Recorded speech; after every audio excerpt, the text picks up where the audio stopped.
नमस्कार, जय हिंद दोस्तों। आप सभी लोग देख रहे हो अपना ट्रस्टेड यूट्यूब चैनल। तो आप सभी लोग का बहुत बहुत स्वागत है। तो दोस्तों, आप सभी लोगों के लिए एक और नई खबर लेकर आया हूं एमपी पुलिस भर्ती 2020 को लेकर। जैसे कि आप सभी लोगों को मालूम है, कल की डेट में आप लोगों का ऑफिशियली जो नोटिफिकेशन है एमपी पुलिस कांस्टेबल का, वो जारी हो चुका था। तो दोस्तों, आज की वीडियो में हम आपसे चर्चा करने वाले हैं कि एमपी पुलिस का जो नोटिफिकेशन रिलीज हुआ है, जिसमें जो वैकेंसीज निकाली गई हैं, उसमें आप लोगों को मालूम है एक तो कांस्टेबल जीडी की वैकेंसी है और दूसरी आप लोगों के रेडियो ऑपरेटरों की वैकेंसीज हैं।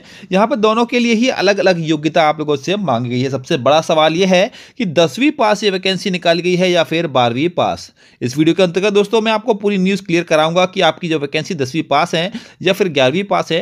तो यहाँ पर दोस्तों आपसे गुजारिश होगा वीडियो को अंत तक जरूर देखें। साथ ही एमपी पुलिस कांस्टेबल भर्ती के पल पल के अपडेट, साथ ही जो भी अपडेट्स आते हैं गवर्नमेंट की ओर से, इसको सबसे पहले प्राप्त करने के लिए तुरंत चैनल को सब्सक्राइब करके ऑल नोटिफिकेशन ऑल कर लें। वीडियो पसंद आए तो लाइक करते हैं, दोस्तों के साथ जितना हो सके शेयर कर दीजिए। तो दोस्तों, आप लोग पुलिस कांस्टेबल के ऑफिशियली नोटिफिकेशन को देख पा रहे होंगे। यहाँ पे इसको थोड़ा सा जूम कर लेते हैं। जैसे कि आप लोग यहाँ पे देखेंगे दोस्तों, यहाँ पे आप लोगों की जो फॉर्म भरने की तिथि लिख रखी है वो 31 दिसंबर 2020 लिख रखी है। यानी कि 31 दिसंबर से आप लोगों के फॉर्म भरना शुरू हो जाएंगे, जो कि 15 दिन तक यानी कि 14 जनवरी तक आप लोगों के फॉर्म भरे जाएंगे। सबसे बड़े सवाल पर हम चर्चा करेंगे दोस्तों। उससे पहले मैं आप लोगों को बता दूं इस बार आप लोगों की फॉर्म फीस कितनी रहने वाली है। तो दोस्तों, यहाँ पे आप लोगों के 300 रुपये तो एग्जामिनेशन फीस है, साथ में 60 रुपये आपको पोर्टल चार्ज मिलाकर टोटल 360 रुपये पेड करना होगा, जो कि आपकी इस बार की फीस रहने वाली है। वहीं पर दोस्तों मैं अगर बात करें कि आप लोगों से यहाँ पर योग्यता क्या मांगी गई है, तो दोस्तों मैं आपको बता दूं योग्यता के लिए, जैसे आप थोड़ा सा नीचे यहाँ चलेंगे तो यहाँ पे आप लोगों के कांस्टेबल और जो रेडियो ऑपरेटर की वैकेंसीज निकाली गई है, उनके लिए दोनों के लिए ही योग्यता बता रखी है। जैसे कि आपको मालूम है दोस्तों, दोनों के लिए अलग अलग योग्यता मांगी गई है। आरक्षक जीडी और आरक्षक रेडियो के लिए वेतनमान आप लोगों को मैंने बता ही दिया था अपनी कल की वीडियो में, लेकिन थोड़ा सा नीचे चले, यहाँ पे आपको मिल जाएगी आप लोगों की जो एजुकेशन क्वालिफिकेशन है, यानी शैक्षणिक योग्यता है। तो मैं आपको यहाँ पे एक बात क्लियर करा दूं कि जो कांस्टेबल के लिए अप्लाई करेंगे, यानी कि जो आरक्षक के पद के लिए अप्लाई करेंगे जीडी वाले के लिए, वहाँ पे उनको 10वीं क्लास की मार्कशीट की जरूरत पड़ेगी। यहाँ पे 10+2 प्रणाली है, यानी कि ये सिस्टम बता रखा है, लेकिन आपको लगानी 10th की मार्कशीट ही है। यानी कि 10वीं की मार्कशीट के आधार पर ही आप लोग आरक्षक जीडी का फॉर्म फिल कर सकते हो। वहीं पर दोस्तों आरक्षक रेडियो के लिए अगर हम बात करें तो यहाँ पर थोड़ी सी आप लोग को डिटेल में मैं बता दूं कि आरक्षक जीडी के लिए आपको 12वीं पास होना आवश्यक है। पहली बात, आप लोगों के पास 12वीं की मार्कशीट होनी चाहिए।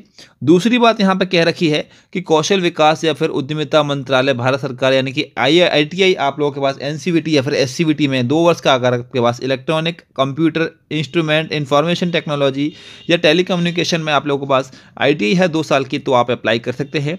12वीं के साथ साथ आपको ये जो ITI का डॉक्यूमेंट है वो चाहिए ही चाहिए। या फिर आप लोगों के पास किसी और UCC वेरीफाइड, यानी कि कोई विश्वविद्यालय की ओर से 3 साल का, यानी कि 3 वर्षीय का डिप्लोमा होना चाहिए इलेक्ट्रॉनिक कंप्यूटर और इलेक्ट्रॉनिक्स में, तो भी आप लोग यहाँ पे इस वैकेंसी के लिए अप्लाई कर सकते हैं। यानी कि सिंपल 12वीं पास वाले अप्लाई नहीं कर सकते। उसके साथ ही नीचे एक डिप्लोमा और दिया है कि जिन लोगों के पास 4 वर्ष का BE BTech वाला डिप्लोमा है वो भी अप्लाई कर सकते हैं। और यहाँ पे दोस्तों तीसरा मांगा है आप लोगों को कंप्यूटर का ज्ञान होना चाहिए, यानी कि कंप्यूटर पर हिंदी एवं इंग्लिश टाइपिंग का ज्ञान होना चाहिए।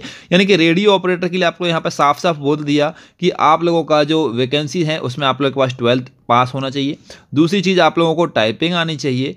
और तीसरी चीज़, आप लोगों के पास इन 3 कैटेगरी में से कोई एक डिप्लोमा या फिर डिग्री भी होनी चाहिए। जब तक आप लोगों के पास ये तीनों चीज़ होंगी तो ही आप लोग रेडियो वाली जो ऑपरेटर हैं, जो वैकेंसीज हैं, उनके लिए अप्लाई कर सकते हो। लेकिन बात करेंगे अगर हम कांस्टेबल जीडी के लिए, तो कांस्टेबल जीडी के लिए आप लोगों को केवल 10th पास होना है। 10th पास वाले भी अप्लाई कर सकते हैं। तो दोस्तों उम्मीद करता हूँ आपका डाउट क्लियर हो गया होगा। ज़्यादातर उम्मीदवार हैं वो कांस्टेबल जीडी के लिए अप्लाई करेंगे, क्योंकि उनके पास ये तीनों चीज़ों का कॉम्बिनेशन नहीं होगा। तो दोस्तों आप लोग अपने अपने योग्यता के अनुसार अप्लाई कर लीजिए। आप लोग हमें कमेंट के माध्यम से भी सकते हैं आपके जो सवाल हो। साथ ही दोस्तों आपकी क्या राय है, क्योंकि पिछली बार रेडियो ऑपरेटर के लिए भी आप लोगों से सेम 10वीं पास योग्यता मांगी गई थी, और जो रेडियो स्पेशल ब्रांच की वैकेंसीज आई थी उनके लिए 12th पास मांगी गई थी। अन्य कोई डिप्लोमा नहीं मांगा था, लेकिन इस वैकेंसी में डिप्लोमा आया है।